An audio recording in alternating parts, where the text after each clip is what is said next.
Labdien, jūs mājās! Ja vien esat nolēmuši jauno gadu sagaidīt ar ģimeni, mājās, tad skaidrs, ka tagad ir pēdējais laiks ķerties pie mājas sakārtošanas. Un tieši par pasaulē dzīvojušu latviešu lietu kārtību savās mājās, jeb interjeru. Un arī par to, kas ir latviešu māja dzīvoklis, jeb vectēva dzimtas viensēta, un galu galā, kur tad ir izdevīgāk un pareizāk iegādāties sev jaunu māju. Šodien mēs spriedīsim programmā 21. gadsimta latvietis. Šeit Latvijas radio ēterā un vēlāk mūsu ieraksts varat dzirdēt arī populārākajās pasaules latviešu kopienu mājaslapās. Šodien raidījumā. Bet vispār pasaule paliek drausmīgi vienāda. Es tāds pasaules pilsonis esmu. Man mājas ir tur, kur man ir labi. Ir arī tādas mājas, kurām labi ir malkas vērtība. Vajag domāt ar galvu. 2 bērni ģimenē, 3. tagad gaida Norvēģijā. Tā mājas sajūta ir tur, kur ir ģimene. Ak, jūs izrāvāt sev saknes. Dzimtas mājai nav nekāda sakara ar ieguldījumu. Dzimtas māja ir sajūta. Paši ziniet, īrnieks ir īrnieks, bet saimnieks ir saimnieks. Šeit studijā man žurnālistam Ancim Bogustovam pievienojas nekustamo īpašumu darījumu asociācijas vadītājs Edgars Šīns. Kas jums ir māju sajūta, Edgar? Kur viņa jums rodas? Pie mājas kamīna vai varbūt radu mājās, dzimtas mājās? Es tāds pasaules pilsonis esmu. Man mājas ir tur, kur man ir labi. Tātad, kur ir ģimene? Protams. Tad jūs tā kā runas, galvenais, lai ir tas kamīns, jā? Siltums un piparkūks. Labi, bet vienā valstī, piemēram Latvijā, 200 km attālumā starp Rīgas centru, kur dzīvoklis maksā varbūt pat 1 000 000, ir arī tādas mājas, kurām labi ir malkas vērtība. Un varbūt pat dažiem tas liekas kā apgrūtinājums. Vai tā ir normāla tāda atšķirība starp mājām, kad runā par viņu vērtību? Biju darba darīšanās Šveicē uz Leikas rūpnīcu. Un staigājot ar rūpnīcas vienu no priekšniekiem apkārt, redzēju milzīgas velosipēdu stāvvietas, tādas, hektāriem lielas. Tā kā Holandē. Jā, un prasīja, kas te jums te tā? Viņš saka, tie ir tie cilvēki, kas īsti nemāk savu dzīvi sakārtot. Es saku, kā izskaidro lūdzu? Viņš saka, normālam cilvēkam Šveicē, kurš ir sakārtojis savas lietas, no mājām, viņš uzsvēra, līdz darbam ir 15 minūtes kājām. Aha, un tie, kas dzīvo tālāk, viņiem jau vajag riteni, viņiem jau ir grūtāk. Un ir tie, kas ar mašīnu, tie vispār nemāk sakārtot savas lietas. Tad Rīgā neviens nav sakārtojis savas. Atbildot uz jautājumu par tiem 200 kilometriem, darba tur nav.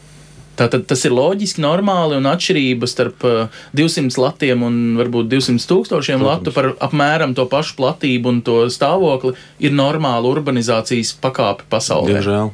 Darbs un infrastruktūra. Vai Latvija ir unikāla tajā ziņā, ja pasaulē tā arī ir, ka no Londonas 200 km tālāk jau cena ir 200 reizes mazāk? Mūsu tautieši Londonā neļaus man samelot, ka cilvēki pat 1,5 stundu ar sabiedrisko brauc līdz darbam. Maskavā vēl vairāk. Jā. Viss ir atkarīgs no izmēra. Iezīmēsim to minorīgo tonu mazliet, lai mums būtu vieglāk sarunāties kontekstā.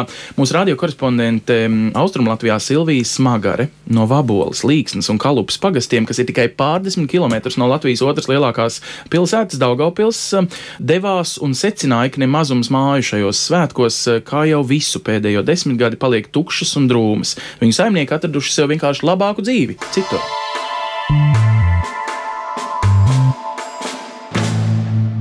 Ziemassvētku laiks vienmēr asociējas ar māju sajūtu un kopā būšanu visai ģimenē. Taču daudzas mājas un dzīvokļi Latvijā šajos svētkos tā arī paliks tukši. Tanī kāpņu telpā, kur es dzīvoju, mēs esam no 9 dzīvokļiem 2 jau tikai. Tā ir. Mums briesmīgi arī, jo iznāk kurināt visapkārt, visur ir tukšums. 11 km attālumā no Daugavpils Līksnes pagastā daudz dzīvokļu mājā, kurā dzīvo Elvīra Vorošana, vakaros gaisma spīd vien dažos logos, jo pārējo dzīvokļu saimnieki devušies prom, kur nu kurais. Tas pats arī daudzajās privātajās mājās. Vientuļāk, jo arī, ja Līksnā pie katra māja bija noformēta un tagad katra otrā, trešā. Tanī pat daudz dzīvokļu mājā, ja mēs kādreiz visas eglēs bija spuldzītēs un visu kaut ko, tad tagad 2 balkonos 3 spīd tikai kādas spuldzītes. Ja pāris gadus atpakaļ Līksnā par to vēl nevarēja pat runāt, jo bija aizbraukuši pilnīgi pāris cilvēki, tad tagad, to jau skaitām 10. 100 varbūt vēl ne, paldies Dievam, bet 10 jau gan ir izceļojuši, dzīvokļi ir privatizēti, un tā cīnamies. Briesmīgi. Un visi izbraukuši reāli kaut kā projām? Reāli, vai no Rīgā, Vai nu blakus ģimene mums Jaunjelgavā strādā, mežos, vai nu Anglijā. Uz vietas nav. Tepat Līksnes centrā jaunuzcelta skaista māja ar skumjām rāda Elvīra. Visi apstākļi, lai tajā dzīvotu, taču saimnieka Ziemassvētkus tajā sagaidīt nevarēs. Tā ir skaista saurup māja, divstāvīga māja, centās priekš bērniem, dzīvoja mīļa jauna ģimenīte. Latvijas policists un skolotāju. 2 bērni ģimenē, 3 tagad gaida Norvēģijā, diemžēl, un ne jau Latvijā. Kredītus viņi nevarēja atdot par savu māju. Māja ir atstāta, un viņi abi strādā Norvēģijā. Tāpēc, kad ņēma kredītu, varam teikt, pieņēma kredītus un nav ko vajag domāt ar galvu, tad tiešām toreiz bija gan policijai algas, gan skolotājiem algas, un viņi sarēķināja savus ienākumus, domā, jau noteikti atdos, un ja tur 100 000 ir paņemt, un netika galā. Algas samazinājās un nevar. Abiem augstākās izglītības, un tomēr, redziet, nevar savilkt galus kopā. Tas nozīmē, ka šī būs viena no tām mājām, kas savus saimniekus svētkos arī nesagaidīs.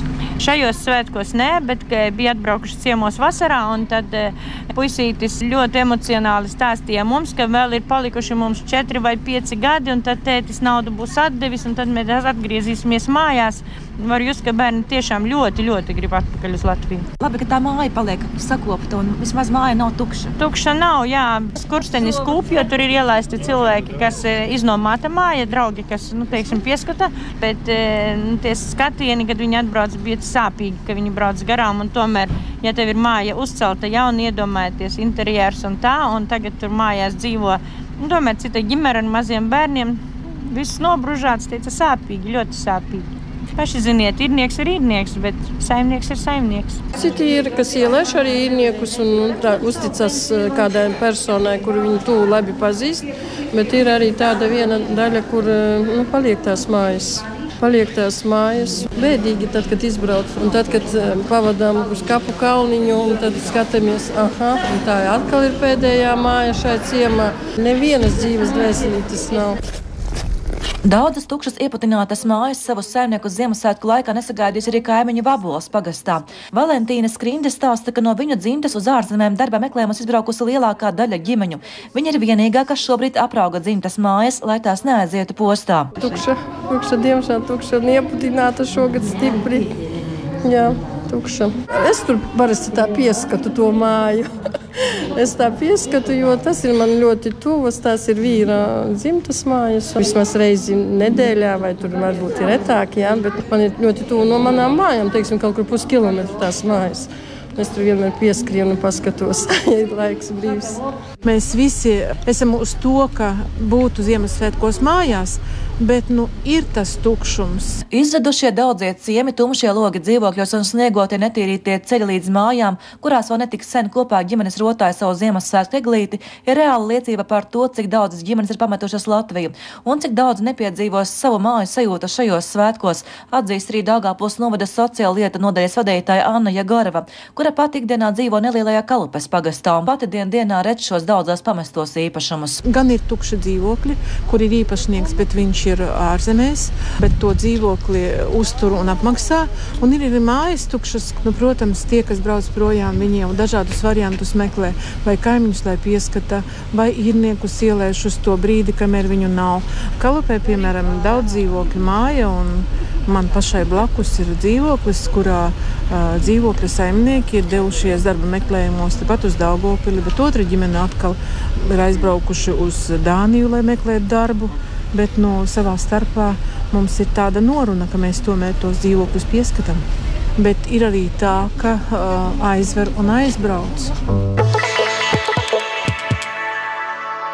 Un mēs šeit studijā turpinām sarunu ar Edgaru Šīnu. Viņš ir nekustamo īpašumu darījuma asociācijas vadītājs Latvijā. Kā tas ir? Izceļotāji, viņi rūpējas par saviem īpašumiem, ja viņi viņus patiesībā pamet. Jūs turēt 2 mājas, vienu tur, kur es tagad dzīvoju, un otru kaut kur tur, kur man nemaz varbūt viņu nevajag, ir iespējams pārāk dārgi priekš nācijas, kur nejūtas kā bagātākā pasaulē. Ir ļoti dažādi.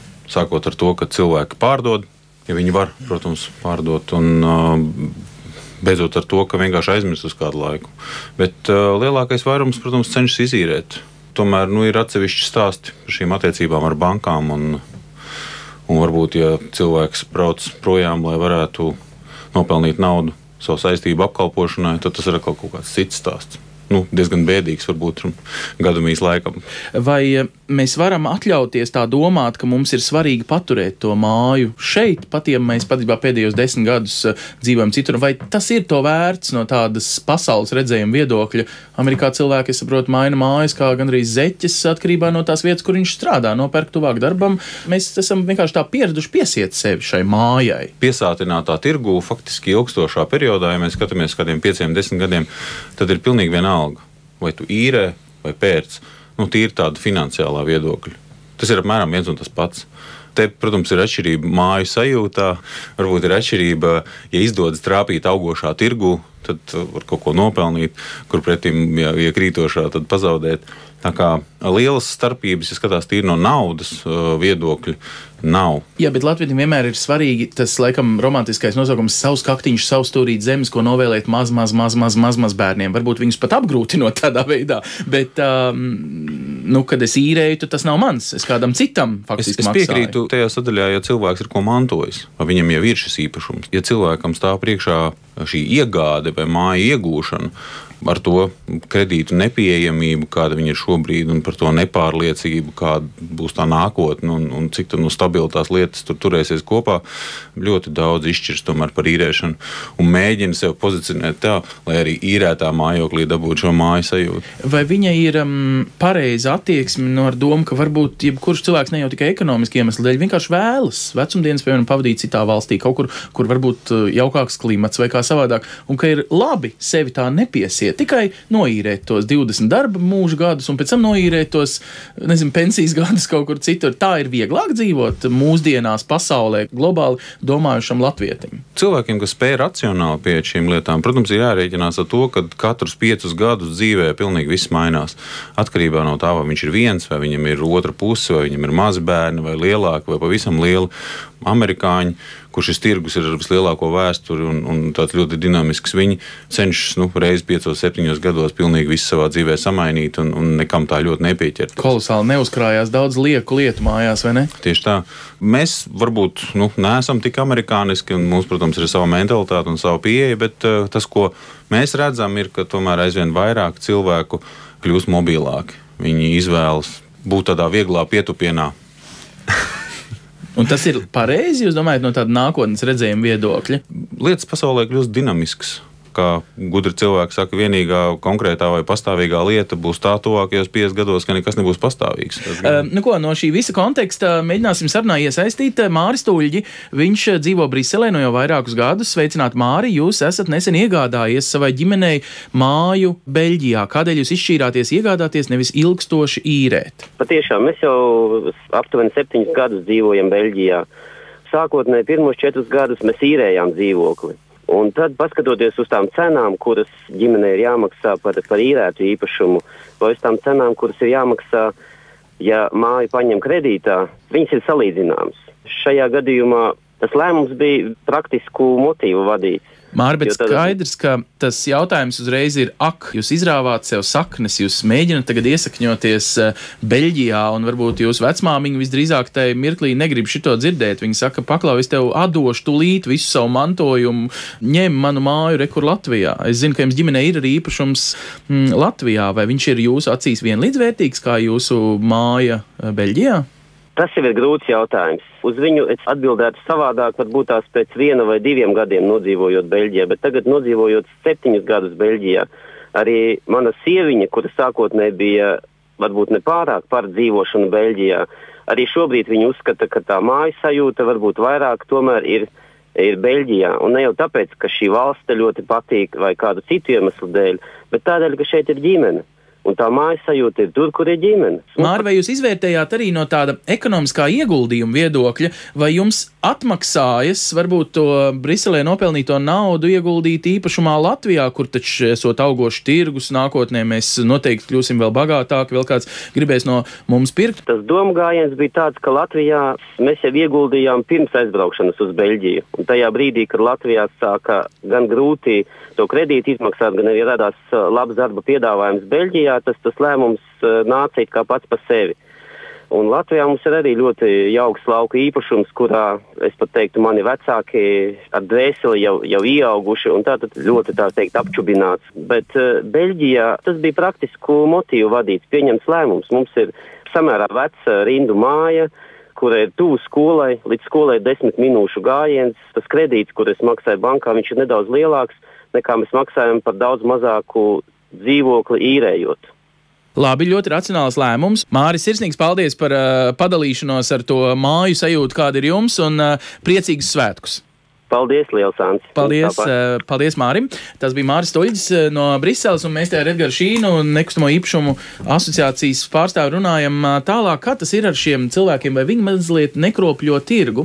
Aizbraukuši prom, izīrējot citiem, viņi kaut kādā mērā uzstājas to pieprasījumu varbūt mazāku vai lielāku, labāku vai sliktāku cenu man, kurš gribētu varbūt iet un tagad īrēt dzīvokli no kāda? Šeit vajadzētu varbūt drusciņi atkāpties un pastīties uz to, kas tad ir tipiskais nekustamā īpašuma pirkums Latvijā. Lauvas tiesu no tā ir sērija dzīvoklīši. Cenā no 10 līdz 15 tūkstošiem latu. Tas ir tas, ko faktiski vietējais pieprasījums vai vietējā pirktspēja var cilvēkam nodrošināt. Pārsvarā šie dzīvokļi tiem ekonomiski aktīvajiem cilvēkiem, viņi ir pirkti 2006. un 2007. gadā, kad Nieka Purciema vai Imantas dzīvoklītis 3-4 istabu maksāja vairāk kā 100 000 atvainojos eiro, kas tagad varbūt maksā trešo daļu no tā. Labi, jā. Bet kredīts jau tie, nezinu, kam 200, kam 300, kam 500 latu mēnesī ir jāmaksā. Tāpēc es domāju, pirms mesties vainot šos cilvēkus kaut kādā nepatriotiskā rīcībā vai tirgus kropļošanā, mums ir jāsaprot, ka viņi ir bijuši spiesti meklēt darbu, lai daudz šīs savas saistības apkalpot. Un viņi dara ļoti labu lietu. Viņi nevis padodās, atmet ar roku, bet cenšas tās savas saistības pildīt. Un labi, ka viņi ir atraduši kaut kādu darbu. Protams, slikti, ka ne šeit, bet varbūt ar laiku, kad šis darbs būs šeit, mēs varēsim tos cilvēkus šeit sagaidīt atpakaļ. Ir dzirdēts, ka daži no viņiem tur šos dzīvokļus tukšus. Tas ir labi vai slikti? Viņam, protams, ir vieta, kur atgriezties uz svētkiem, tās pāris nedēļas uz ģimeni. No otras puses ir daudz tukšas platības, kas nav apdzīvotas, tātad pieprasījums ir sanāk īrei laikam lielāks nekā pat faktiski piedāvājums. Pagaidām īsti nekustamā īpašuma nodoklis nepilda to funkciju, ko viņš varbūt pilda tādā rietumu demokrātijā, kur neviens nevar īsti atļauties, ja viņš vien nav astronomiski bagāts turēt tukšu īpašumu. Pie mums tas vēl ir diezgan bieži. Kā mēs visi te jūtam, tad šis spiediens tiek palielināts uz nekustamā īpašuma nodokli, un ar laiku noteikti tādu neizīrētu īpašumu būs aizvien mazāk. Viņi aizvien vairāk tiks izīrēti. Bet šobrīd vēl nē. Kas ir vērtīgāks īpašums? Dzimtas māja vai dzīvoklis? Uz visu tā fonu, ko mēs šobrīd runājām. Un tad es vēl pat laikam prasītu, vai dzīvoklis Latvijā vai kaut kur citur ārzemēs. Ja man tagad būtu jāizšķirās, kur ieguldīt naudu, pat nevis, ka es dzīvošu tur, bet kā ieguldījumu veids? Dzimtas mājai nav nekāda sakara ar ieguldījumu. Dzimtas māja ir sajūtas. Kā mēs zinām, tad sajūtas nevar novērtēt naudā. Īpašums ir vērts tik, cik viņi var izīrēt, cik par viņu var dabūt naudu, cik viņi var pārdot. Attiecīgi, ja Spānijā šobrīd būtu izdevīgāks darījums, tad jūs, teiksim, man ieteikt likt to naudas koferīti tur. Es būtu piesardzīgs attiecībā uz Spāniju. Tieši konkrēto Spāniju noteikti, jā. Laikam man neveiksmi piemēru izvēloties, jā. Bet noteikti es ieteiktu nodalīt šo emocionālo komponenti no finansiālās. Es zinu, jums ir profesionāls tāds joks, ka cenu veido tikai 3 komponenti – vieta, vieta un vieta. Piemēram, Londonas Nomalē būtu tikpat vērtīgi kā Pārdaugavā? Es domāju, ka pasaule ir mainījusies, un šai mūžsanai tirgus definīcijai nākus ir klāt vēl arī prasība lasīt kādu Financial Times vai Wall Street Journal, kaut ko tādu, jo vieta nepalīdzēs, ja konkrētās valsts ekonomika ir sagājusi sviestā un cilvēki daudz veikalu stikla vitrīnas viens otru galini nost. Diemžēl šī vietas definīcija neko neglābi.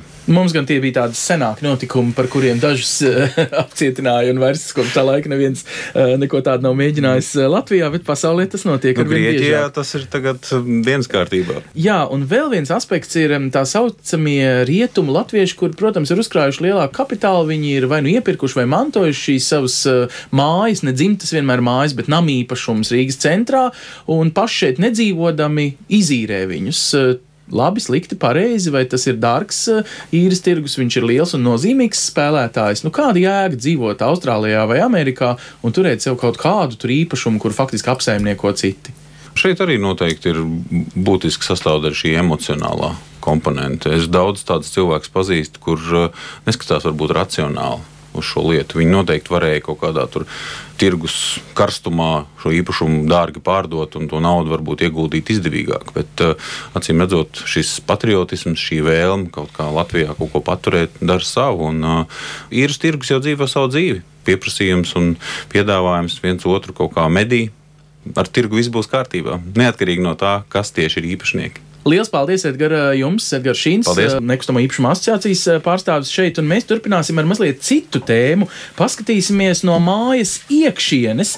Tipiska latviešu māju sajūta. Tā ir atkarīga no varbūt iekārtojuma, vai varbūt tomēr vietas, kur tā atrodas, vai varbūt tā ir tā jebkurā pilī un būdiņā, kur vien ir jūsu ģimene. Mana kolēģi Paula Gulbinska vaicāja pāris pasaulē izklīdušiem un Latvijā dzīvojušiem latviešiem, kuri dzīvo kopā savukārt ar citautiešiem vienā ģimenē, kas viņiem praktiski un emocionāli veido māju sajūtu.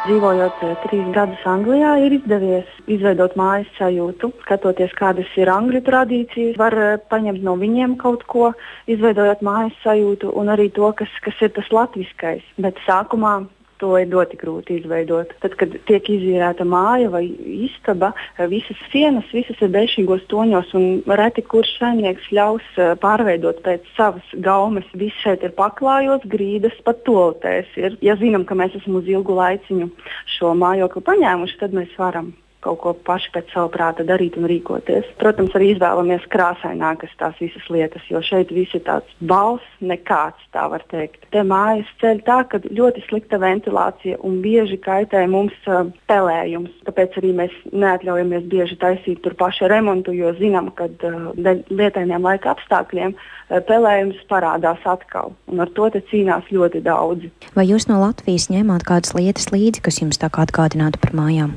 Es neko neņēmu no mājām, pilnīgi. Ar vienu mazu čemodāniņu, tikai svarīgākās lietas.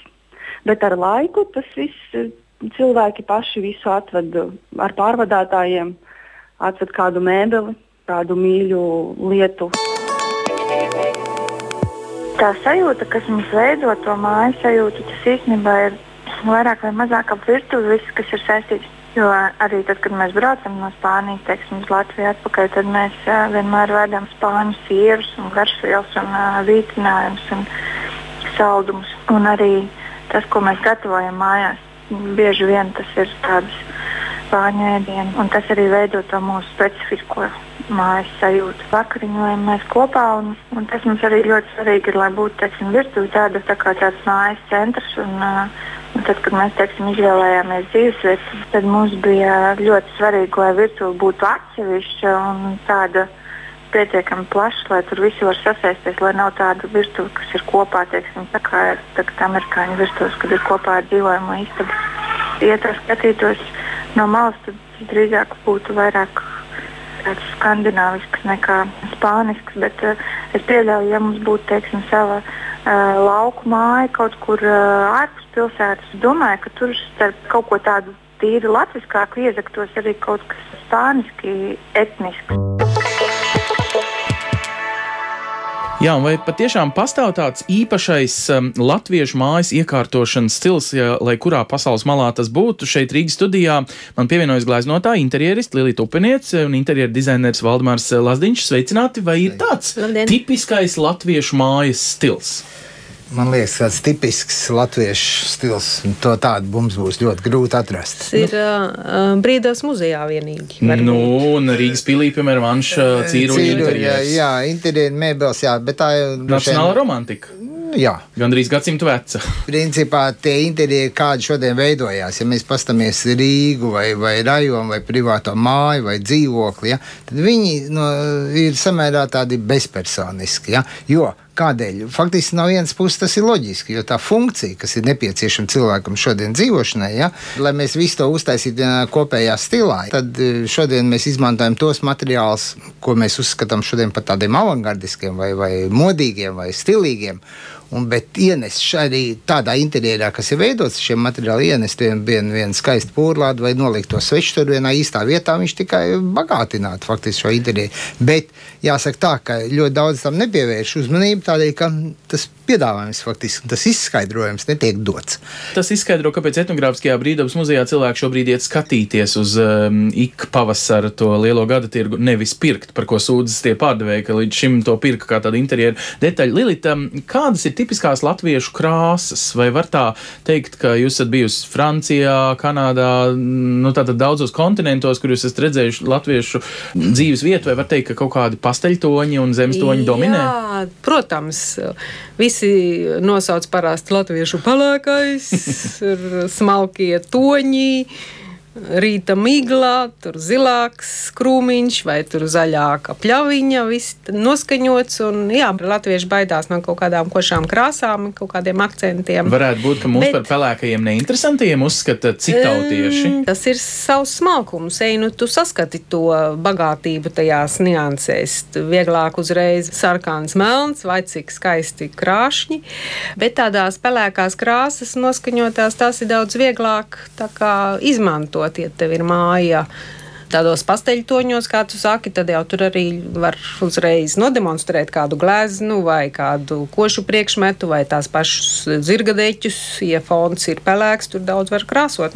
Tā kā uznest citas krāsas. Diez vai latvietis dzīvodams kaut kur Marakešā varētu dzīvot ar tā pelēkās sienās, ar kaut kādu pelēku māla krūzi. Tur tā visa daba tev liek kaut kā izvēlēties košākas krāsas, visu saulaināku. Bet vai tad mēs varam secināt, ka tie latvieši, kas, un tādi ir katrs 7. šobrīd, kas dzīvo faktiski ārpus Latvijas, viņi savā koloristikā, interjera uztverē un kā savādāk paliek savādāki, ka Latvijā tās mums piederīgā interjera sajūta ir tomēr, iekonservēta varbūt? Viņi jau nedzīvo kaut kur. Tie, kas Āfrikā dzīvo, es nezinu, kādos interjeros dzīvo, bet parasti tiešām Anglijā vai Īrijā vai Eiropā tas ir diezgan līdzīgi ziemeļu tautām un tā, ka es domāju, ka nav nekādas atšķirības. Valdemār, vai tiešām geogrāfija neuzliek savus varbūt filtrus? Laiku varbūt uzliek, bet es domāju, ka teiksim, tie cilvēki, kas dzīvo Latvijā un ir dzīvojuši un dzīvo šodien citur, ka faktiski viņiem tā sajūta ir tāda saskaņa, tā ir tāda krāsa saskaņa. Un ja mēs pat skatāmies, kā tas viss tiek pasniegts savā laikā, gan lietišķās skolās, gan visur, tad tas ir visi smalks krāsu risinājums, savstarpējs, nevis kontrastu princips, ja? Tāds ir bijis. Un tātad mēs esam izauguši uz to, ka mums tie zemes toņi, kā Lilita teica, pelēkie toņi, tie mums ir daudz tuvāki. Kaut gan šodien jau ienāk arī tas. Jā, bet es arī redzēju ārzemēs nelatviešu dzīvokļus. Atklāt sakot, viņi neko daudz neatšķirās. Ja neiet runa, es neesmu redzējusi kāds miljonāru saurupmājas, bet tas ir cits stāsts. Bet tie latvieši, kas dzīvo Amerikā vai Kanādā, tad tie dzīvokļi bija vai māja, kur es bija gandrīz tāda pati kā kundzei Elzasā, Francijā. Tā kā arī pensionārei. Tas attālums nemaz nav, varbūt pat vecums kaut kādā mērā kaut ko citu izsaka. Drīzāk vecums un finansiālais stāvoklis un mode. Vai mēs varētu tad raksturot tā, ka tipisks latvietis savā dzīvoklī ir palicis tāds kosmopolīts, ka viņam ir varbūt vēl bišķiņ uz tiem toņiem kaut kas tur brūns vai balts, tādi bešīgie un zemes toņi, bet faktiski viņam vairs nav, piemēram, tāda lieta kā saimes galds, kas agrāk bija visa notikuma centrs, un faktiski svarīgi bija, cik liels ir galds, lai viss saima tur var apsēsties. Tas, man liekas, ir no dzīves stila atkarīgs, nevis no interjera. Ja tu tur tev saimas galds ir, bet nav paradums ēst vakariņus un runāties, tad jau tas tur būs tāpat stāvēs vienkārši. Un tāpat izmetīs, jo viņš nebūs lietojams.